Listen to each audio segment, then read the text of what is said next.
You'll do it at home. My husband forced me to give birth without help, and as I suffered alone on the floor, I realized love should never feel like obedience or punishment. When the test turned positive, Mark, 31, didn't hug me. He unfurled an agenda. We're doing it the real way at home. No surgeons, no chemicals. I, Emily, 22, had already picked the Charlotte hospital and my OB. At every appointment, Mark leaned forward like my interpreter, answering questions meant for me. Emily's scared of needles, but we'll fix that, he'd chuckle, tapping my knee like a mute button. His mother, Susan, staged a family talk at our dining table. Candles lit, pamphlets about natural sovereignty fanned like a deck of winning cards. Hospitals are a money machine. Birth belongs to women. Her gaze said, women like me, guided by them. Then came Brenda, the doula. A clipboard, a smile with edges, and a home birth plan, so dense it felt notarized. Mark paid a $1,200 non-refundable retainer and called it empowerment. In her church chat, Susan tagged me under a post about brave mothers who reject fear, and strangers flooded my DMs with sunflower emojis and lectures. At 36 weeks, Mark quietly disabled my location services and rideshares. So you don't sprint to the ER over Braxton Hicks. I said, I'll go on my own. He kissed my forehead. We'll see. The house pressed in. My no kept getting translated into, she's confused. I started writing everything down. At 39 weeks, my body spoke in a language no app could translate. A tightening like a belt cinched from the inside, then the ache rolling down my spine. It's time, I said, already pulling on leggings. I had a bag by the door, ID, insurance, charger, chapstick, Novant's address on a sticky note. Mark's eyes lit the way a coach's do before a game he's sure he'll win. Breathe. Long inhale, longer exhale. He dialed Brenda before I could finish lacing my shoes. I'm calling Dr. Patel, I said, fingers on my phone. He plucked it out of my hand with a smile so warm it almost hid the theft. We'll go if they're 5 minutes apart, he told my OB on speaker, projecting reason like a shield. We're staying mobile at home for now. Brenda arrived with a tote bag and a metronome voice. She moved furniture like a stagehand, dimmed lights, taped an affirmation to the wall. Your body knows. The first hours were bearable. I paced, I swayed, I counted tiles. Mark filmed short clips of me leaning over the birth ball and sent them to Susan with captions like, progress, as if this were a renovation project. By evening, the contractions sharpened into something colder, more articulate. Pain with edges. I asked for the hospital. It's early, Brenda said, setting a kitchen timer as if pain could be read in minutes and seconds. Transfers too soon increase interventions. What increases safety? I asked too evenly for her taste. We'll evaluate, she said, stepping into the hallway to give us space, which was also where she kept her phone. Day blended into night and back. I became a point of heat in a dim aquarium, the house waterlogged with silence and shushing. The timer dinged. Brenda reset it. Susan arrived with honey tea and a voice pitched for the internet. Faith over fear, she narrated into her stories while I tried to keep my face out of the frame. She patted my shoulder like a contestant on a show I hadn't agreed to be on. Look how strong Emily is, she told the audience. She didn't tell them my hands were shaking. I tried to text my sister. The message limped and failed. Airplane mode. To keep you focused, Mark said, kissing my hair. You always doom scroll when anxious. He had disabled my rideshares weeks ago, so you don't run to the ER over Braxton Hicks. And now, apparently, he'd decided focus was a setting I shouldn't control. By the end of day 2, I was sweating through contractions that felt wrong. Not just pain. Something off-key beneath it. An undertow. I said hospital the way a swimmer says shore. Mark settled into the bedroom doorway like a bouncer. You're not weak. Trust the process. The process is me saying hospital. Brenda's voice smoothed over us. Transfers before 24 hours of active labor are premature. You've got this. She timed my pulses with 2 fingers, nodded like she'd decoded me, and then disappeared to the hall again. The house tightened its grip. Windows shut. Car keys in Mark's pocket. The bank on his card. I found my voice turning thin and light, the kind used for customer service. Mark, I want to go to Novant now. He smiled the smile of a man who believes he's protecting you from yourself. We will if it's necessary. It is. Not yet. The next contraction folded me in half. Something hot and slick. Brenda checked a pad with the brisk curiosity of a bird. Could be your water, she said. Clear is good. It wasn't quite clear. I wasn't sure if the shadow I saw was real or fear. I asked to call Dr. Patel again. Mark called instead, put the phone on speaker out of my reach, and answered as if playing both sides. She's doing beautifully. Yes, we'll monitor. I began narrating to myself. Contractions X minutes. Fluid, maybe tinged.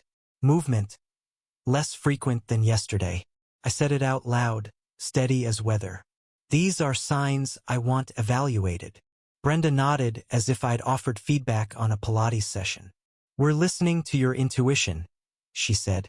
Listening, not altering course. Susan hovered, her hands full of comfort I didn't want. Cool cloths, filtered prayers, another cup of tea. She tried to press a rosary into my palm.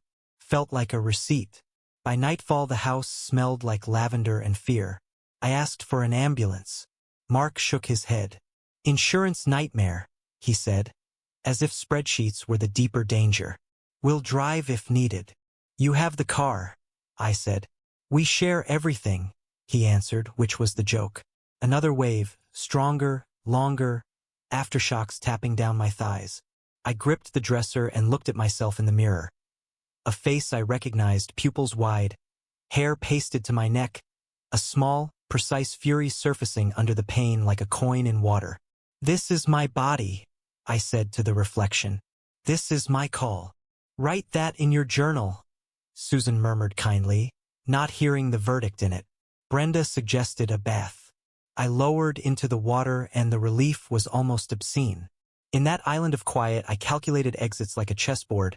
Front door, blocked by Mark. Back door, sticking hinge. Neighbors, Patel's on the left, always home after 7. Phone, crippled. Laptop in the study with a webcam. My OB's number lived in my memory like a hymn. I hummed it to keep it from washing away. When I stood, a smear of something darker trailed on the towel. Hospital, I said, and didn't soften it. Brenda's eyes flicked to Mark. They communicated in an alphabet I hadn't been taught. Let's try hands and knees, she suggested. Gravity helps. Gravity is helping, I said. So will triage. Mark straightened. We promised each other we wouldn't let fear drive this. I'm not afraid, I said. I'm deciding. He blocked the hallway by simply existing in it. Not a shove, worse, a suggestion. If we go now, they'll cut you. They'll drug the baby. You'll regret it. I imagined regret, clean and private, versus harm, which is public and permanent. Another contraction clawed through me. I breathed like he'd taught me, counted like Brenda had, and used neither for their intended purpose. I used them to keep my voice level. Move, I said. Brenda touched my shoulder, light as an apology, and then withdrew it, choosing neutrality the way some people choose jobs. Susan clasped her hands and started another prayer for the camera.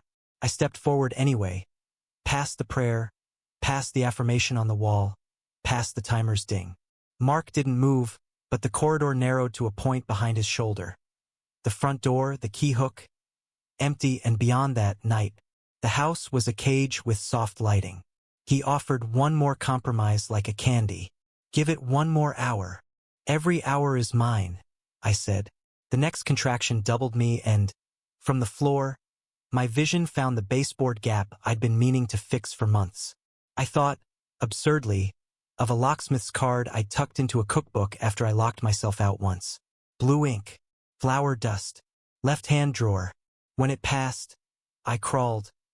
Not dramatic, not desperate, deliberate, toward the kitchen. Brenda said my name. Susan said God's. Mark said, Emily. He said it like a warning and a vow. I hear you, I said, and kept moving. The house held its breath. The night did too. Active labor stretched like bad taffy, thin, sticky, unspooling past reason. By the wall clock, we'd hit 22 hours. By my body's clock, we'd fallen off the edge of time and were crawling along the underside. I burned with a fever that felt like a second spine. My back split and reknit itself with every surge. I would doze, no, black out, for a minute between contractions and come back screaming into the same room that kept insisting it was calm. Brenda knelt by my hip and whispered affirmations as if they were morphine. Open, soften, trust. Her voice trembled at the edges. She kept flipping through a dog-eared manual, the cover swollen from steam. A yellow sticky note quivered under her thumb. She checked a pad and her mouth tightened. "There's a little green in the fluid," she murmured, almost to herself. "Sometimes that happens." "Meconium," I whispered. I'd done the reading Mark said made me anxious. "Risk for aspiration. A pause you could measure with a metronome." "We'll observe," she said, then to Mark lower. "If there's no progress in an hour, we have to go." Mark's jaw did a small, authoritarian click. "Give her more time," he said. Not to me, but to the clock, to the philosophy.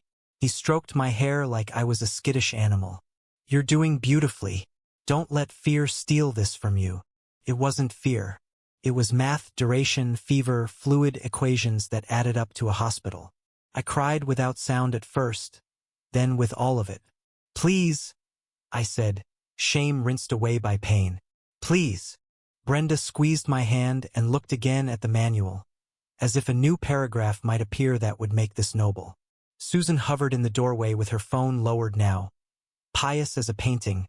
A small "oh" punched into her mouth each time the contraction broke me open. She brought a cool cloth to my forehead, whispered, "Almost there, sweetie," then stepped back like she was respecting a shrine. I saw guilt in her eyes and wondered if it was for me or for the story she wouldn't get to tell if we transferred. The next hour collapsed into a tunnel of animal sound. Mine. My throat went raw. My hips felt like hinges kicked by a boot.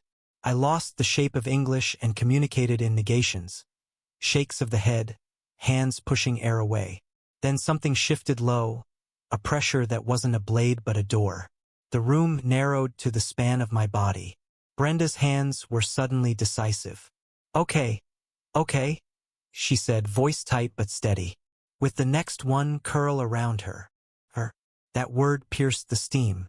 A daughter made of pressure and heat. The bearing down was involuntary, a tectonic plate sliding. I could feel her moving through the corridor my body made, and I finally understood the word inevitability. Brenda counted somewhere above me. Mark coached. Susan prayed, this time not for the camera. I folded around the pain and pushed. Not heroic, not cinematic, simply because I could not do any other thing. When our daughter came, the sound she made was smaller than the roar in my ears. For a half second I reached, the way movies had taught me to reach, but my hands were shaking so hard I was afraid I'd drop her. Brenda moved quickly, towel, suction bulb, rubbing. Green streaked the towel. The first cry tore free, brittle and perfect. Relief didn't feel like joy. It felt like a trapdoor opening under a burning building. They put her on my chest and she was warm and furious and alive. I wept in a voice I recognized as mine. The fever waved and returned. Brenda's brow stayed tight. She watched our girl's ribs, counted the rise and fall, checked the color of her nail beds. "She's pinking up," she said finally, and I knew in that adverb that we'd been close to something she didn't want to name. No glow bathed me, no violins, just the quiet stutter of my heart settling back into a pace that wouldn't kill me. I looked down at my daughter and felt two truths stack. I loved her, and I wanted a nurse. The hours after were flurries, tea pads, instructions about herbs that sounded like recipes from a lost book. Brenda drafted a note for my records, waiting carefully around words like meconium and fever like they were pebbles in a glass walkway. Mark held the baby with a solemn, shining face, as if he'd proved something to a jury only he could see. Susan took photos and, for once, asked before posting. I said no. She posted anyway, cropped artfully, captioned "Born in Love." No meds. They didn't tag me, but everyone knew.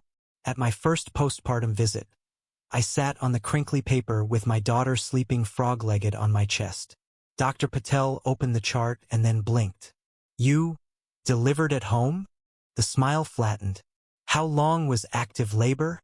22 hours. I told her about the fever. I said meconium, and watched her face go pale behind the professional stillness. She listened to the baby for a long time, then to me. She ordered tests.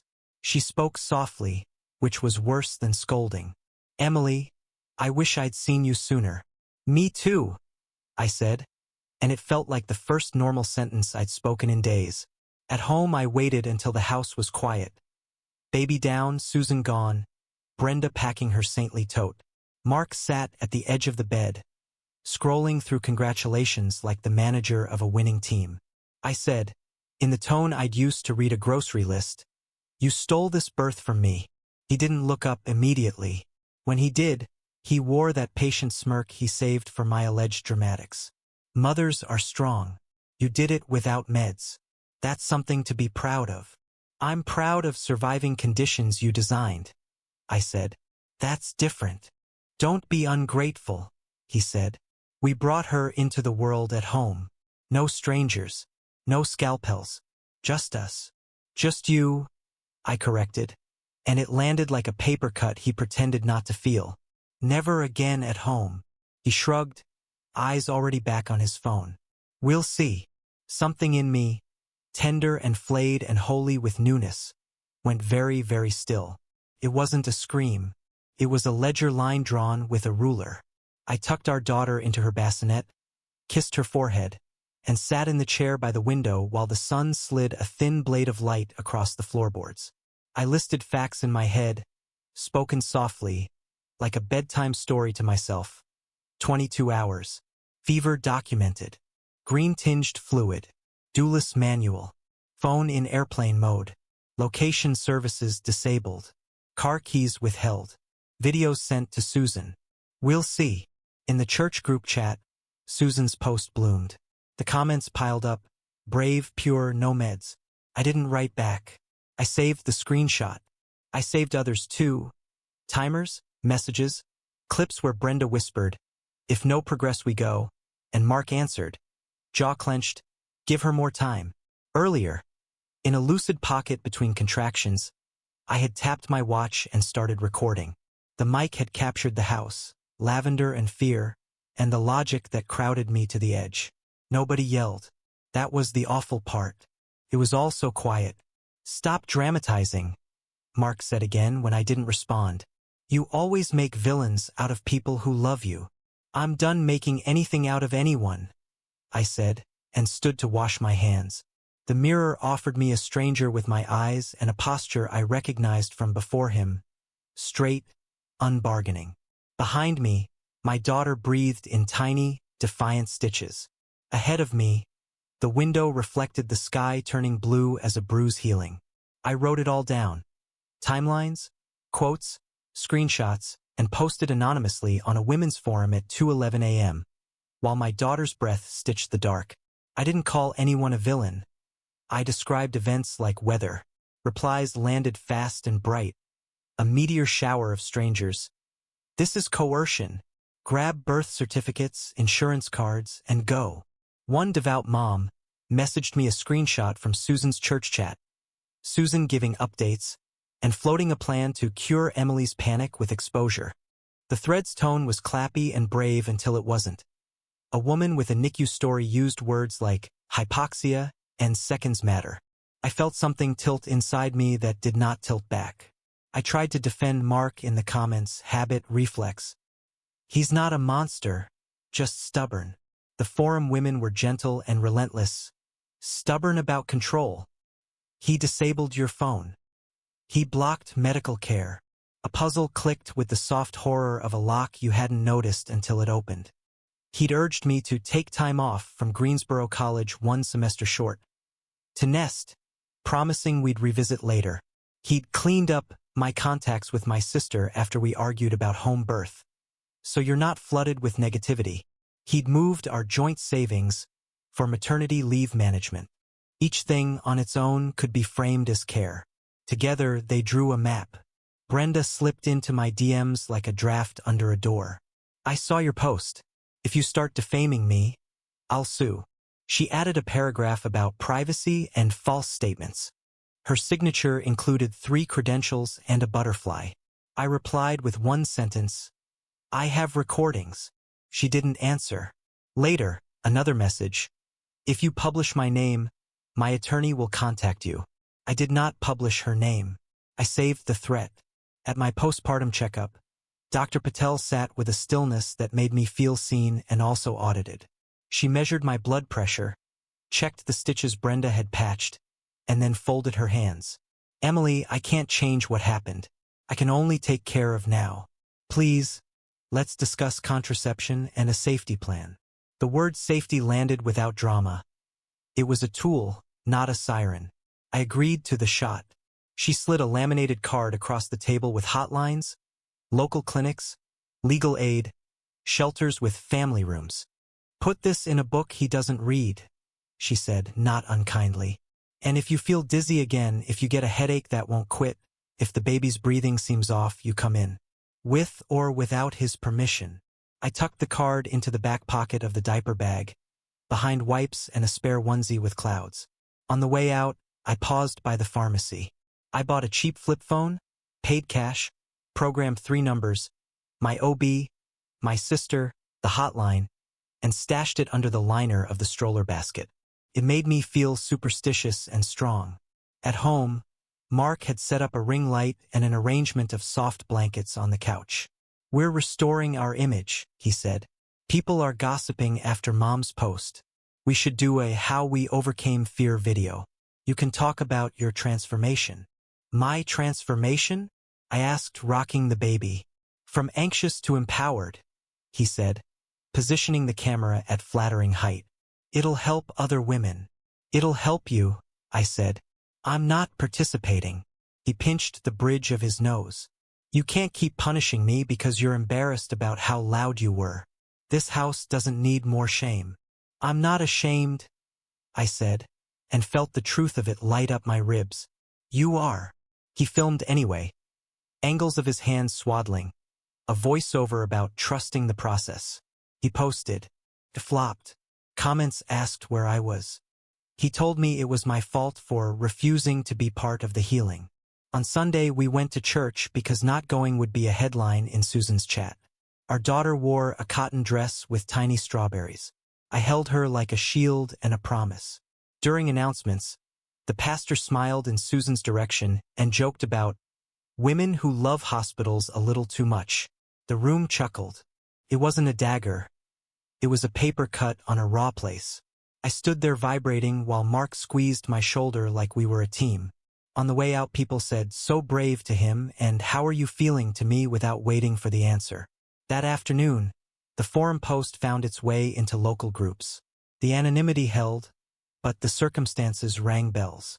Strangers DM'd Susan with concern. A few with scorn. She posted a long defense about our family's choices and medicalized fear, nestled between recipe swaps. Someone replied with a screenshot, hers, from months back, where she'd bragged about disabling my panic options on my phone. The thread turned. Susan called Mark in tears. He paced the kitchen, hissing, "Why did you tell anyone?" I fed the baby and said nothing. My sister, Lucy, who had been cleaned up out of my phone, received my email from a new account I made during nap time. One sentence. "I miss you, and I need a ride sometimes." She called the flip phone that night and cried into the static. "I couldn't find you," she said. "He blocked me everywhere." I said, "I know," and didn't apologize. We agreed on a code word for emergencies. We agreed on Tuesdays for coffee at the clinic cafe, 10 minutes from Dr. Patel's office. I put it in the calendar as laundry. Cracks formed in other quiet ways. I opened a bank account with $50 from the jar I kept for tips when I was still waitressing. I learned the neighbor's schedule, the Patels on the left, home after 7, porch light always on. I restored location on the new phone and set my sister and OB as share always. I slid a spare key into the pram seam and wrote a note to myself about the locksmith's card in the cookbook drawer. I labeled a folder on my laptop Dawn and moved everything there. The baseboard audio, the timer dings, the DM threats, Susan's stories, Mark's video posts. I added a spreadsheet with dates and times. I made a second folder named Garden and filled it with baby photos and the kind of joy that didn't require performance. When I felt like I was making it up, I opened Dawn and remembered I wasn't. Brenda texted again, this time with a kernel of humanity she maybe didn't mean to send. I was scared too, she wrote. But home birth is safe when managed properly. I typed and erased 3 drafts. I settled on, then you know we should have gone sooner. She replied with a link to a blog post and a sentence about statistically rare outcomes. I didn't click. I took a photo of the message, saved it, and then blocked her number on the flip phone, not the main one. I wanted a quiet channel for the day someone said, "Did she warn you?" Mark tried new tactics. Flowers for the living room, a spreadsheet for night shift fairness, a proposed reset conversation. He apologized if I felt unsupported, if I was interpreting his actions through fear. He said the word narrative like a scientist dismantling folklore. When I didn't rewrite mine, he sulked. When sulking failed, he ramped to magnanimity. "Let's visit your college advisor and talk about finishing your degree," he offered. And something in my chest blinked awake. Then I checked my school email and found a withdrawal form I hadn't signed. The metadata showed it was submitted from our IP at 3:04 a.m. on a night I was throwing up from first trimester nausea. I printed it. I didn't tell him I had. He wanted me to stand in front of his camera and say we were okay. I wanted to stand somewhere no one had scripted. The backlash online wasn't a mob. It was a mirror. In it, I saw the baby I had and the girl I'd been, both asking the same thing. If not now, when? The cracks weren't just in Mark's story. They were in the floorboards of our house, in the distance between my chair and the door. Light seeped in. I let it. The forum replies were a rope tossed over a ledge. I pulled. I spent nap windows sorting evidence into folders. Susan, stories, group chat screenshots, the brag about disabling my panic options. Brenda, contract with a logo but no state license number, her DM threats, the green-tinged towel photos timestamped from my watch. Mark, clips of him narrating to my OB on speaker while my phone was in his hand, the give her more time exchange, bank transfers to an account I didn't recognize. I scanned Brenda's receipt and searched the state database. No license under her name. The credentials in her signature belonged to a weekend seminar. I took a photo of the search result with today's paper in frame. Old habit from a true crime podcast. New use. I called the crisis center in Winston-Salem from the flip phone because it felt less traceable. The intake counselor, Carla, had a voice like a blanket. I read off facts, not adjectives. She matched them with words I hadn't let myself use. Coercive control, medical neglect, isolation. "Do you have ID, the baby's birth certificate, insurance cards?" she asked. "Yes," I said. The diaper bag had become a vault. "We can place you and the baby in a women's shelter by morning," she said.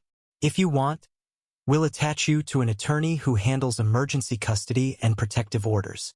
That same afternoon, my stomach turned in a way that wasn't anxiety. It was a slow lizard flip, familiar in the most unwelcome way. I bought a test at the pharmacy and took it in a bathroom stall with a lock that looked like a cartoon. Positive. Rough estimate, 8 to 9 weeks. I stared at the line like it was a horizon shifting. The depot shot Dr. Patel and I had discussed hadn't been given yet. I'd rescheduled because my bleeding hadn't settled. Fate had snuck in through a calendar gap. Mark actually wept when I told him. "A sign from above," he said, beaming like a lighthouse. "The second one at home, now we've got experience." He kissed my forehead and added, soft and hungry, "And now no doctor can insist on cutting you." "No," I said, ribs caged in steel. "Hospital. And we're making choices together this time." He smiled like a parent humoring a child. "We'll see." When I didn't return the smile, when I said, "I've already called the clinic. I have options and I'll decide with my doctor." Something sharpened in his gaze. He moved closer, not a step, and ownership. "We are not killing my child," he whispered. And then the whisper dropped. His shoulder pressed me into the hallway wall. It wasn't a strike. It was a demonstration. He didn't need to hit me, he needed to touch the perimeter. "You're not leaving," he said. "Not with my daughter." He meant the one breathing down the hall. He meant the new line on the stick. I let the breath leave me. "You just gave me my paperwork," I said, "because the camera in the baby's room can see this patch of hallway." I tipped my chin toward it. He stepped back like a man who had been seen by the wrong god. When he left to buy celebratory sparkling cider, I moved on rails. The go bag I'd assembled became a body part.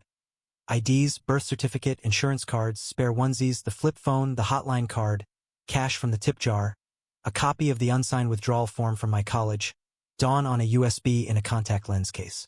I texted Lucy from the flip phone, "Laundry, code for the clinic cafe." She replied with a strawberry emoji and 10 minutes. I knocked on the Patel's side door. Mr. Patel opened it with, "God help me," a casserole dish in hand. "We're leaving," I said. "If he comes back before we're gone, call 911. He handed me his spare car seat without a single extra question. "Keys in, seat clicks to base," he said, and followed me to the driveway, standing like a small, polite mountain while I buckled the baby. "We'll keep an eye on the house," he added. His wife stood behind him, porch light a halo. "Good," I said, and felt a version of community that did not come with a prayer chain or a camera. At the clinic cafe, Carla from the crisis center met us with a file folder, a small smile, and a lawyer on speaker. Richie, dry, precise, unafraid. We sat in a back booth where the hum of espresso blurred our words. Richie walked me through an emergency protective order petition and a temporary custody request. He didn't say heroic things, he said statute numbers. "The pattern you've documented, deprivation of liberty, interference with communications, medical coercion, meets the threshold. The planned repeat home delivery with an unlicensed provider compounds the risk." I signed the affidavits with a pen that felt heavier than it was. Carla called the shelter. A room with a crib, a lock, shared kitchen, counseling. "We'll do intake tonight," she said. "The order hearing will be set within 72 hours. Richie filed electronically with time-stamped exhibits from Dawn. He coached me on serving. "If we can get him served tonight, so much the better." The phrase slid through me like a key. Mark called while I was finalizing the forms. I let it ring. He texted a photo of a tiny big sister shirt, tags on. "Look what I found." The next text, "Where are you?" The next, "If you left, that's kidnapping." I forwarded the stream to Richie, who replied, "Thank you. Don't engage." He CC'd a colleague on a motion noting Mark's use of kidnapping in the context of an intact family fleeing harm. We drove to the shelter in Carla's car, Lucy following behind with a bag of baby things that smelled like my mother's laundry soap. Intake was simple because I had my documents and my story in order. The room was small, clean, and blessedly unthemed. The lock turned with a click that reverberated all the way down my back to the spot where Mark's shoulder had pinned me. I cried then, quiet, inelegant, not because I was brave or broken but because the door had obeyed me. Richie's paralegal texted a photo of the filed protective order with the case number and the line that mattered. Temporary custody awarded to the mother pending hearing. Service in progress. The deputies en route, the text read. I pictured our porch light on, Mr. Patel's silhouette, Mark's face learning a new shape of consequence. The church chat detonated around dinner time. Someone, maybe the devout mom with the NICU story, posted my anonymous thread with the community names redacted but the pattern unmistakable. Susan launched a defense about family privacy, haters, and God's design. Another mom responded with Susan's own screenshot about disabling my panic options. A third posted the state licensing site results for Brenda's name. No record. The room split like an old seam. Half murmured about keeping out of it. Half typed, "The mother's life matters. So does the baby's." Someone tagged the pastor. He didn't reply. Brenda sent an email with "cease and desist" in the subject line and, breathtakingly, a request to delete any photos showing bodily fluids because they were misleading. I forwarded it to Richie, who responded, "Astonishing. Will attach." I also filed a complaint with the State Consumer Protection Division about her representation and with the agency that tracks unlicensed medical practice. The online form had a field for describe the harm or risk. I wrote, fever, 22-hour active labor, meconium-stained fluid, delayed transfer, threats of litigation when questioned. I didn't add adjectives. They weren't required. Mark posted a video that night, eyes reddened, voice hushed, about the mother of my child being manipulated by internet feminists. He asked his followers to pray. The comments were not the tide he expected. Some faithful wrote hearts. Others, quiet women with handles like Nurse for Life and Mama After Loss, asked about fever protocols, about meconium, about licensure. He deleted those. Screenshots blossomed anyway, like night-blooming flowers. Service was completed just after 9. The deputy called from the driveway with the practiced politeness of someone who'd done this 100 times. He's been notified. He has 30 minutes to vacate and gather essentials. If he attempts contact beyond the order, call 911. I said thank you into the phone like it could hold my hand. Lucy brought me a cheap framed print of a lighthouse from the thrift store and set it on the shelter dresser.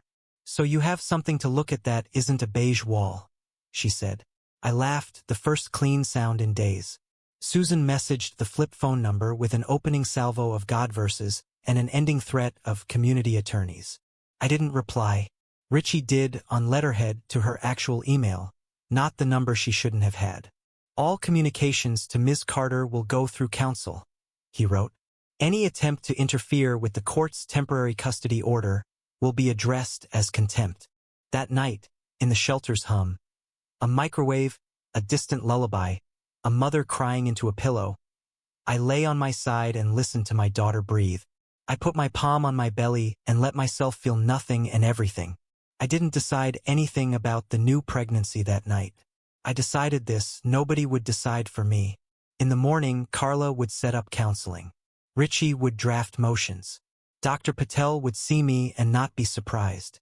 The church chat would do what church chats do, which is try to turn human pain into content. And I, armed with documents, dates, and a lock, would make a plan that began with silence and ended with a door I could open and close. Outside, rain started soft, sustained, like someone finally telling the truth at a volume you could live with. A year is a strange, elastic thing. It stretches when you're afraid and snaps back when you're free. When I came back online, I had 2 daughters, a small rental in Asheville with creaky pine floors, and a mind that didn't feel like a crime scene. I didn't reappear with a manifesto. I posted a photo of a window plant catching morning light. The caption said, "We're okay." Court became a calendar, not a catastrophe. Richie wore the same navy suit to every hearing and never promised fireworks. He promised paper. The judge read our texts aloud in a flat voice. Mark disabling my location, for focus. Brenda's, if you defame me I'll sue. Susan's, we've cured her panic. My audio from the house, calm voices making unsafe choices, did the work no speech could do. Dr. Patel testified like oxygen, my fever chart, the meconium risk, the postpartum plan, the safety talk. The patient requested transfer multiple times, she said. Obstruction increased risk to mother and baby. The judge nodded and wrote, primary custody to me, with a visitation schedule built to protect consistency. Child support fixed by guideline. Enforcement automatic. The appeal got filed and then punctured by reality. Timestamps, statutory language, a guardian ad litem who interviewed us and then wrote a sentence I keep in my wallet. The mother's decisions prioritize safety. The father's prioritize philosophy. Mark's new lawyer advised settlement. He pays on time now because the state doesn't ask, it withdraws. Exchanges happen at a police substation with a mural of a bear. The officers know our names the way baristas do, kindly, without intimacy. Brenda's complaint didn't blow up in the news feed. It slid into process. The state board accepted it for review. Her website shed the word licensed in a midnight edit that the Wayback Machine rendered unkind. She refunded part of her fee to resolve any misunderstanding. A phrase that tasted like metal. The consumer office noted misrepresentation and scope of practice concerns. I printed the letter and filed it under outcome. Susan posted a long, sugar-glazed apology to anyone who felt judged and stepped back from the church's Family Wellness Committee. The pastor stopped making jokes about hospitals from the pulpit. Someone must have showed him the transcripts with the judge's signature underneath. I didn't intend to hear the silence, but it traveled. I delivered my second daughter at a women's hospital on a rainy Thursday at 7:42 p.m. The room was dim, the monitors unobtrusive, the pain relief excellent and exactly what I chose. A nurse named Talisha tucked a heated blanket around my shoulders between pushes and said, "You're the boss." I cried in relief before my baby cried at all. When they placed her on my chest, I felt joy uncomplicated by survival, clean, ringing like a glass tapped by a spoon.